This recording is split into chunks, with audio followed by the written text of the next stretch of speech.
और शिमला के संजौली में हुए अवैध निर्माण पर कई सवाल भी उठ रहे हैं कि आखिर किसकी इजाजत से इतना बड़ा निर्माण हो गया और किसी को पता भी नहीं चला। बिना नक्शा कैसे इतने फ्लोर का, जब एक फ्लोर की परमिशन थी तो 3 फ्लोर कैसे बना लिए गए।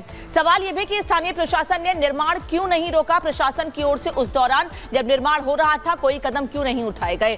साथ ही सवाल यह भी कि क्या स्थानीय प्रशासन पर किसी तरह का कोई दबाव था कि एक तल की परमिशन होने के बाद 3 तल बना दिए गए और किसी ने कोई ध्यान नहीं दिया। सवाल यह भी उठ रहा है कि दूसरे अवैध निर्माण पर एक्शन, लेकिन मस्जिद पर चुप्पी क्यों साधे हुए हैं। मस्जिद पर कोई कुछ नहीं बोल रहा है, लेकिन जब अवैध निर्माण दूसरी जगह गिराए जाते हैं, बुलडोजर चलाया जाता है, तो उस पर सबसे पहले सवाल खड़े कर दिए जाते हैं। स्थानीय पुलिस अफसरों ने आखिर इसकी अनदेखी क्यों की है, सवाल यह भी उठ रहा है, क्योंकि लापरवाही इसमें पुलिस प्रशासन की सबसे ज्यादा सामने आ रही है। अवैध निर्माण की फंडिंग का सोर्स क्या है। अगर 3 फ्लोर बनाए गए हैं 1 फ्लोर के परमिशन के बाद, तो जो ऊपर के 2 फ्लोर बनाए गए हैं, 3 फ्लोर बनाए गए हैं क्योंकि, तो दोनों फ्लोर को बनाए जाने की फंडिंग कहां से हुई है, अवैध निर्माण का सोर्स क्या है फंडिंग का, यह सबसे बड़ा सवाल उठ रहा है। लेकिन इस पर प्रशासन की ओर से कोई भी जवाब सामने नहीं आ रहा है।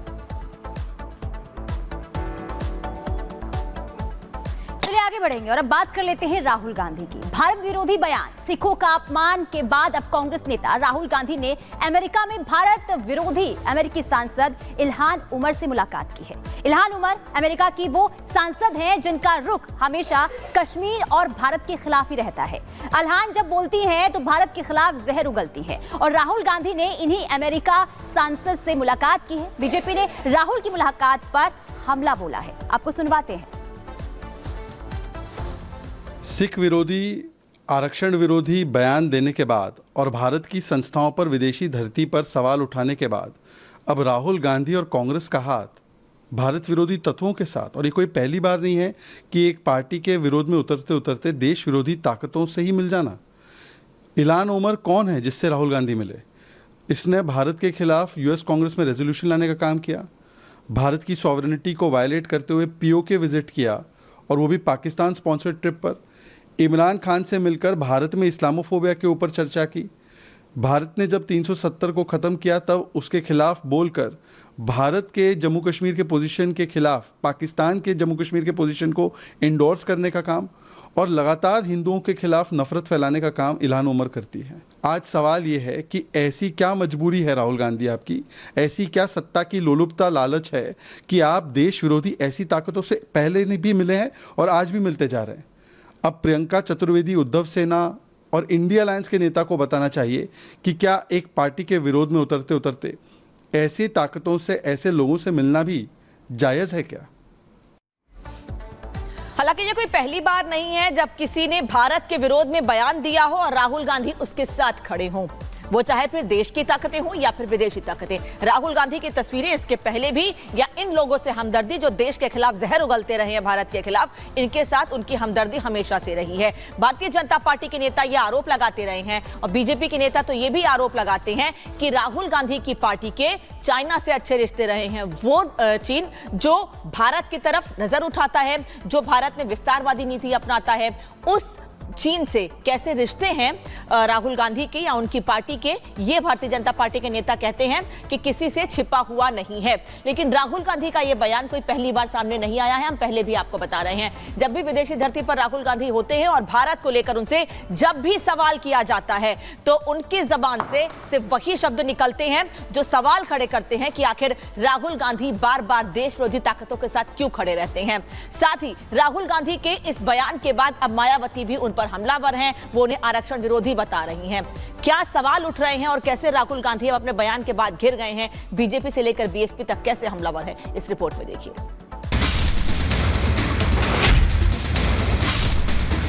We will think of scrapping reservation when India is a fair place. आरक्षण जिसको खत्म करने की बात राहुल गांधी कर रहे हैं, वो भारत की राजनीति में ऐसा मुद्दा है जिस पर बात कर किसी के भी हाथ जल सकते हैं। लेकिन राहुल गांधी के अमेरिका में दिए आरक्षण पर बयान के बाद लगता है कि उन्होंने इस मुद्दे पर सेल्फ गोल कर दिया है। जिस मुद्दे को राहुल गांधी ने लोकसभा चुनाव से लेकर संसद तक जोर शोर से उठाया था, उसी मुद्दे पर अब ऐसा बयान देकर राहुल गांधी ने देश की राजनीति में भूचाल ला दिया है। एक बार फिर से सुनिए राहुल गांधी का पूरा बयान। We will think of scrapping reservations when India is a fair place. And India is not a fair place. Now, that creates a problem because there are many people who come from the upper castes, right, who say, look, what have we done wrong? Right? Why are we being punished? And so then you think about increasing dramatically the supply of some of these things. विदेशी धरती पर आरक्षण को लेकर राग छेड़ने के बाद राहुल गांधी सवालों के घेरे में आ खड़े हुए हैं। बीजेपी ने एक प्रेस कॉन्फ्रेंस कर राहुल गांधी पर आरक्षण विरोधी होने का आरोप लगाया और कहा कि कांग्रेस दलितों और पिछड़ों को मिलने वाले आरक्षण के खिलाफ है। राहुल गांधी इस आरक्षण को खत्म करने का प्लान बना रहे हैं। राहुल गांधी ने अमेरिका में कहा है कि हम आरक्षण खत्म कर देंगे जब स्थितियां बनेंगी। ये उनके शब्द हैं, मेरे नहीं है। When the conditions so warrant of fairness, we will scrap reservation. उनके दिल में जो आरक्षण के प्रति पूर्वाग्रह है वो सामने चला आया। असम के सीएम हेमंता बिस्वा शर्मा ने भी राहुल गांधी को आड़े हाथों लेते हुए कहा कि राहुल गांधी विदेश इसलिए गए ताकि वो भारत को अंतर्राष्ट्रीय स्तर पर बदनाम कर सके। राहुल गांधी जी अमेरिका जाने का यात्रा का मकसद है भारत को बदनाम करने का। तो जो व्यक्ति विदेश में अपना जननी जन्मभूमि का खिलाफ बोल सकता है वो व्यक्ति का बारे में टिप्पणी करके कोई फायदा नहीं है। बीजेपी के साथ साथ बीएसपी अध्यक्ष मायावती ने भी राहुल गांधी पर आरक्षण को लेकर हमला बोला।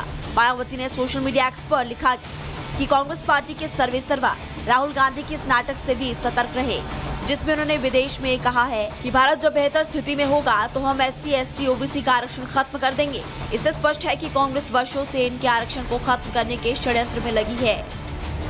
मोदी सरकार में मंत्री चिराग पासवान ने भी राहुल गांधी के इस बयान पर पोस्ट करते हुए लिखा कि आरक्षण को समाप्त करना तो दूर, सोचना भी अपराध है। राहुल गांधी के बयान से कांग्रेस की मानसिकता का पर्दाफाश हुआ। कांग्रेस चाहती है और उसकी प्राथमिकता में ये रह गया है कि बाबा साहेब डॉक्टर भीमराव अम्बेडकर जी द्वारा दिए गए आरक्षण को समाप्त कर दिया जाए। आरक्षण तो आरक्षण।